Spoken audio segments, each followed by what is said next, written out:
And sir ముఖ్యంగా ఏపీలో చూస్తే కనుక నవేడేస్ అంటే ఈ ల్యాండ్ అలాట్మెంట్స్ కి సంబంధించి ల్యాండ్ అలొకేషన్స్ కి సంబంధించి ఒక చర్చ అయితే నడుస్తోంది. అంటే టీసీఎస్ కి ఆల్రెడీ కేటాయించారు. ఓకే. మంచి పేరున్న కంపెనీ. ఉర్సా అని చెప్పేసి ఒక కంపెనీకి కేటాయించారని ఇలా చాలా చాలా వార్తలు వినబడుతూ ఉన్నాయి. వాటికి సంబంధించి చర్చోపచర్చలు నడుస్తున్నాయి. యాక్టివ్‌గా ఉన్న సోషల్ మీడియా యాక్టివిస్టులందరూ కూడా తలో విధంగా స్పందిస్తూ వస్తున్నారు. ఈ ల్యాండ్ అలొకేషన్స్ అన్నవి ఇప్పుడు ఈ ప్రభుత్వం వచ్చాకనే మొదలైనవైతే కొత్తవి కాదండి. ఇదివరకటి నుంచి ఉన్నాయి కదా సార్. మనం ఇదివరకు వైఎస్ఆర్ గారి టైంలో కూడా ల్యాండ్ అలొకేషన్స్ అండ్ చాలా చాలా వివాదాలున్నాయి. అండ్ ఇవన్నీ జరుగుతూ వస్తున్నాయి. మరి ఇప్పుడే ఎందుకింత యాక్టివ్‌గా వీటిపై స్పందిస్తూ ఉన్నారు? అండ్ వెంటనే ప్రభుత్వం కూడా గెజెట్ ఓన్లీ టీసీఎస్ ల్యాండ్స్‌కే రిలీజ్ చేయడం, ఆ ఉర్సా కంపెనీని పక్కన పెట్టడం ఇలాంటివన్నీ జరుగుతూ వస్తున్నాయి. ఏమనిపిస్తోంది సార్ ల్యాండ్ అలొకేషన్స్‌కి సంబంధించి ఏం చెప్తారు? ప్రభుత్వంలో ఎప్పుడు కూడా పారదర్శకత ఉండాలి. అవును. ఏ పని చేసినా కూడా ప్రభుత్వం పారదర్శకంగా నేను అదే అంటాను. ప్రభుత్వం యొక్క ఫైల్స్ అన్ని కూడా ఆన్‌లైన్‌లో ప్రజలు చూసుకునే అవకాశం ఉండాలంటాను నేను. హ్మ్. మేము మా జయభారత్ నేషనల్ పార్టీలో కూడా అదే చెప్పాము మా అవును. మేనిఫెస్టోలో. ప్రభుత్వ ఫైల్స్ అన్ని కూడా మీరు డైరెక్ట్‌గా చూసుకోవచ్చు. ఎవరు ఏ కామెంట్స్ రాశారన్నది కూడా ప్రజలు చూసుకోవచ్చు.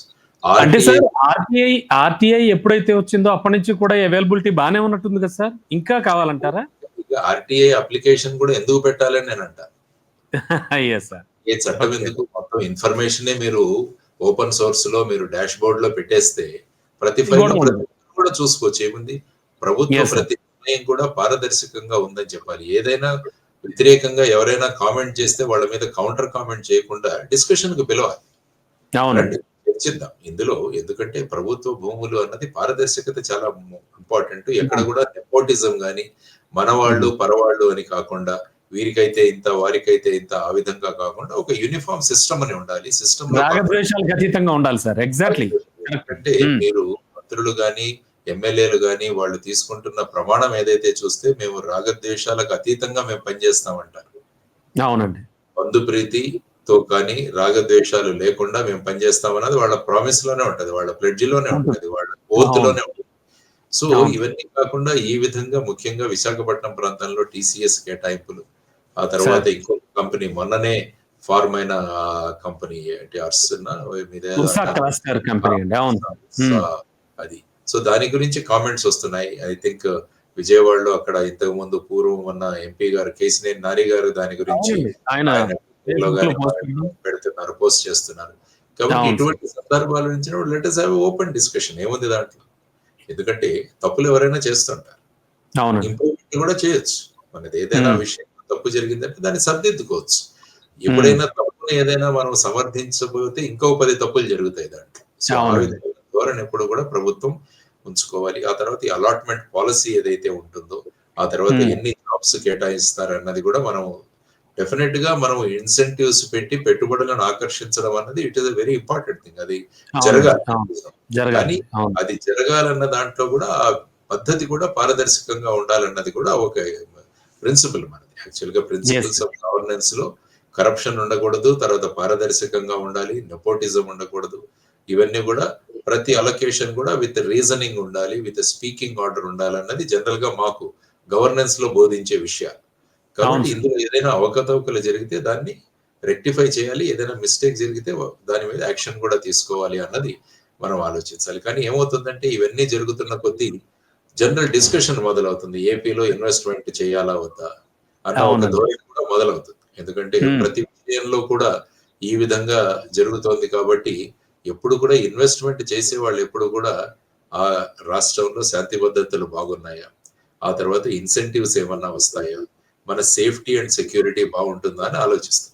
అందుకని మీరు అవునండి. చూస్తుంటే భారతదేశంలో మెయిన్‌గా తమిళనాడు, మహారాష్ట్ర అండ్ గుజరాత్‌కి ఎక్కువ ఇన్వెస్ట్‌మెంట్‌లు వెళ్తుంటాయి. ఈ మధ్య అవునండి. యూపీలో కూడా ఇన్వెస్ట్‌మెంట్‌లు బాగా మొదలయ్యాయి.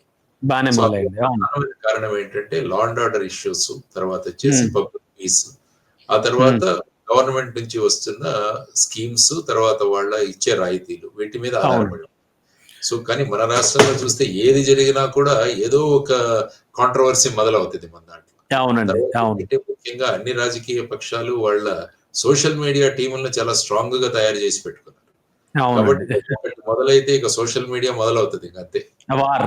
వార్ మొదలవుతుందండి. ఆ! అవును. వార్ మొదలవుతదనమాట. సో, ఆ విధమైన పరిస్థితుల్లో ఓవరాల్‌గా ఇది ప్రభుత్వ బాధ్యత ఏంటంటే, ప్రభుత్వం చేసే ప్రతి పని పారదర్శకంగా ఉంటుందన్నది ఒకటి మనం గనక అక్కడ ఆ ప్రిన్సిపల్‌ని గనక ప్రవేశపెట్టగలిగితే ఏంటంటే ఈ కాంట్రోవర్సీస్ అన్నీ ఉండవు. ఉండవండి. అవును. ఎక్కడైనా ఏదైనా చిన్న పొరపాట్లు జరిగినా వాటిని సరిదిద్దుకుంటూ వెళ్తున్న ధోరణి జనరల్‌గా గవర్నెన్స్‌లో ఉండాలన్నది నా అభిప్రాయం. సార్. Yes sir. సార్, ఇటీవల కాలంలో చూస్తే గనక టీడీపీ కార్యకర్తలు అంటే టీడీపీకి సంబంధించిన వాళ్ళవే హత్యలు జరుగుతున్నాయి. అంటే ఇది నిజంగా ఒక రకంగా అంటే అలా అనుకోవచ్చు, అనుకోకూడదో తెలీదు గానీ, ఒక రకంగా గమ్మత్తైన విషయం. అంటే కూటమి అధికారంలో ఉండగా వాళ్ళకి సంబంధించిన నేతల హత్యలే. అంటే మొన్నొకటి జరిగింది, నిన్నొకటి జరిగిందండి. అంటే మొన్న మీన్స్ ఒక 2 రోజుల క్రితం జరిగింది. ఇప్పుడు మళ్ళీ నిన్నొకటి జరిగింది. అంటే వీటిని ఎలా చూడాలి సార్? ఏమనిపిస్తోంది? అంటే లా అండ్ ఆర్డర్ ఇష్యూ అన్నారు కాబట్టి నాకు గుర్తొచ్చి అడుగుతున్నాను నేను. లా అండ్ ఆర్డర్ ఎలా ఉంది అనుకోవచ్చు సార్?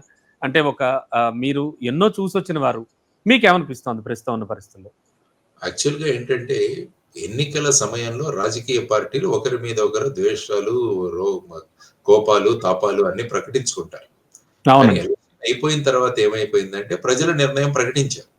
సో, అవునండి. ప్రజల నిర్ణయంతో మనం ఏకీభవించి ప్రజలందరూ కూడా దేశం యొక్క, రాష్ట్రం యొక్క అభివృద్ధి ప్రాధాన్యత కావాలి.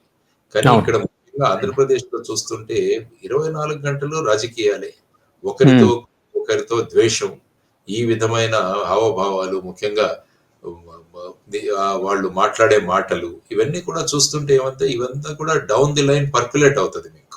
అవును. అంటే గ్రామీణ ప్రాంతాలకి, మండలాలకి వీటిలన్నిటికి కూడా ప్రజలు ఒకరినొకరు శత్రువులుగా చూడడం మొదలుపెట్టేశారు ఈ మధ్య. అవును సార్. ఆ విధమైన పరిస్థితిలో లోకల్‌గా ఉన్న పరిస్థితులు ఏవైతే ఉంటాయో, ఆ ద్వారా మీరన్నట్టు వారు ఏ పార్టీ వాళ్ళైనా కావచ్చు గానీ, ఫైనల్‌గా ఈ విధంగా హత్యలు జరగడం, ఈ విధంగా జరగడం అన్నది మళ్ళా రాష్ట్రం గురించి ముఖ్యంగా మన ఇన్వెస్టర్లు మాట్లాడుకునే దానికి ఇవన్నీ కూడా కారణీభూతమవుతాయి. ఇలా జరుగుతున్నాయి పరిస్థితులు. మళ్ళా అవును. మనం వెళితే మనకక్కడ మన భరోసా ఉంటుందా లేదా అన్న భావన వాళ్ళకి ఒకసారి వస్తే వాళ్ళెవరు రారు. ఖచ్చితంగా ఆలోచనొస్తుంది సార్. అవునండి. ఆలోచనొస్తుంది ఖచ్చితంగా. హ్మ్. ఇదేదో ఒకరి మీద ఒకరు పగలు తీసుకుంటున్నాం. మనం అక్కడ ఒకరి మీద ఒకరు మాట్లాడుతున్నాము. వాళ్ళనది చేస్తాం, వీళ్ళనది చేస్తాం. పోలీసు ఆహ్, మ వాళ్ళ యూనిఫార్మ్‌లు విప్పేస్తాం.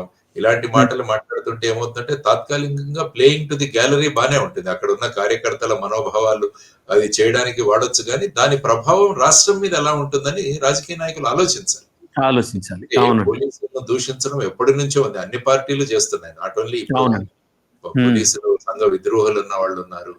పోలీసులు హూడిగన్ చేస్తున్నారన్న వాళ్ళున్నారు. సార్. పోలీసులు ఒక తొత్తులుగా చేస్తున్నారని ప్రతి ఒక్కరు మాట్లాడారు. సో, మరి అవునండి. మీరు అందరూ వారు అధికారంలోకొచ్చిన తర్వాత మళ్ళా ఈ సిస్టమ్‌ని బాగు చేయొచ్చు గదా! సుప్రీం కోర్ట్ ఇచ్చిన ఈ పోలీస్ రిఫార్మ్స్ ఏవైతే ఉన్నాయో, పోలీస్ సంస్కరణలు ఏవైతే ఉన్నాయో వాటిని అమలు చేయవచ్చు గదా! హ్మ్. డీజీపీని 2 సంవత్సరాలకు ఫుల్ ఫ్లెడ్జ్డ్ డీజీపీగా నియమించొచ్చు గదా! సార్. పోలీస్ స్టేషన్‌లో ఉన్న సీఐలు గాని, ఇన్‌చార్జ్‌లు గాని 2 సంవత్సరాలు మీకు ఎటువంటి ధోకా ఉండదన్న సుప్రీం కోర్ట్ చెప్పిన విషయాలు. అదెందుకు అమలు చేయట్లేదు? హ్మ్. స్థానిక ఎమ్మెల్యే లెటర్ ఇస్తే తప్ప అక్కడ పోస్టింగ్‌లు జరగట్లేదంటారు ఈ మధ్య. ఆ విధమైన అవును. పరిస్థితి. అవునండి. మరి ఏమవుతుందంటే ఫైనల్‌గా యెస్. విభాగాలు కూడా రూల్ ఆఫ్ లా అన్నది పక్కన పడిపోతుంది. ఎప్పుడైతే అవునండి. రూల్ ఆఫ్ లా పక్కన పడిపోతుందో లా అండ్ ఆర్డర్ ఉండదు, పబ్లిక్ ఆర్డర్ ఉండదు. అది అవును సార్. ఫైనల్‌గా వెళ్లి మన ఇన్వెస్ట్‌మెంట్‌ల మీద ప్రభావం చూపిస్తుంది. ఇది యెస్. రాజకీయ నాయకులు నేర్చుకోవాల్సిన అంశం. మనం 24 ఖచ్చితంగా గంటలు గ్రహించాలి వాళ్ళు. ఏళ్ళని అవును కాదు సార్. వచ్చింది. 24 అవును సార్. గంటలు రాష్ట్ర అభివృద్ధి కోసం వచ్చిన వాళ్ళు మనం ఆలోచించి, ముఖ్యమైన నిర్ణయాల్లో ప్రతిపక్షాలను కూడా పిలిపించి, వాళ్ళతో చర్చించి, ఈ విధంగా చేయాల్సిన అవసరం ఉంటుంది. ఎందుకంటే మీరు తమిళనాడు యెస్. చూసుకోవచ్చు. అక్కడ డీఎంకే, ఏడీఎంకే ఎంత గొడవ పడినా కూడా ఫైనల్‌గా ఏదైనా ప్రాజెక్ట్ రాష్ట్రానికి వస్తుందంటే అందరూ కలిసెళ్తారు. కలిసే ఉంటారు. అవును. మహారాష్ట్రలో కూడా ఇదే పరిస్థితి. సో, ఈ విధంగా ఏమవుతుందంటే, ఎలక్షన్స్ అప్పుడు మీరు కొట్టుకోండి. ఒకరికొకరు తిట్టుకోండి. ఏదైనా మీరు చెప్పండి. మీ పథకాలు పెట్టండి. కానీ వన్స్ ఎలక్షన్స్ అయిపోయిన తర్వాత రాష్ట్ర అభివృద్ధి షుడ్ బి యువర్ ఆహ్, ఎయిమ్ అంతే. గోల్. ఫస్ట్ ప్రయారిటీలా ఉండాలి. ప్రక్షాళన అవును. రావాలి. రాజకీయ ఆలోచనల్లో కూడా ప్రక్షాళన రావాలి. 24 గంటలు అవును. లేసి ఒకరినొకరు తిట్టుకోవడంతోనే సరిపోతుంది. దాన్ని మళ్ళా రిపీటెడ్‌గా చూపించి మీడియా గాని, సోషల్ మీడియా గాని యెస్ సార్. ప్రజలలో ఒక శత్రుత్వ భావనలు పెంచుతున్నారు. తరువాత ఒక ఆనందంగా ఉండే పరిస్థితులు కూడా లేవు ఎప్పుడు కూడా. ఎప్పుడు కూడా అవును. అభద్రతా భావం. ఎప్పుడు కూడా అవును. ఎవరైనా మాట్లాడాలంటే చాలా మంది నేను చూస్తుంటాను. ఇటు హ్మ్. చూసుకుంటారు, తర్వాత ఇటువైపు చూసుకుంటారు. అది హుహు. యాక్చువల్‌గా మీరు చూస్తే ఒక పుస్తకంలా రాశారు. ఎక్కడైతే ప్రజలు మాట్లాడబోయే ముందు కుడి, ఎడమలు చూసుకుంటారో ఆ ప్రాంతంలో పరిస్థితులు సరిగా లేవన్నది మనం అంచనా వేయొచ్చు. అంటే ఏపీలో పరిస్థితులు అలాగే ఉన్నాయండి ఇప్పుడు. అంటే అదే అంటున్నాను. నేను ఎక్కడ చూసినా నేను తిరుగుతుంటాను కదా చాలా చోట్ల. ఇదే పరిస్థితి. అవును, ఏదైనా అవును సార్. మాట్లాడాలంటే ఇటు చూస్తారు, అవును. అటు చూస్తారు. అటువంటి పరిస్థితి అంటే మార్చాల్సిన బాధ్యత వాళ్ళ అన్ని ఫీలింగ్స్ చెప్పడానికి పార్టీలు కూడా అటు ఇటు చూసి చెప్పడం. అది. అన్ని యెస్ సార్. పార్టీలు సార్ వీటిని అండ్ గమనించాలి. Sure sir. హలో తెలుగు రాజ్యం ఛానల్ చూస్తున్నారా? సామాజిక రాజకీయ జీవన చిత్రణే తెలుగు రాజ్యం. అతిశయోక్తులు అసత్యాలు ఉండవు. రాజకీయ కోణం కాదు, ప్రజా కోణమే కొలబద్ద. తెలుగు రాజ్యం వీక్షణ మీ ఉత్తమ అభిరుచికి నిదర్శనం.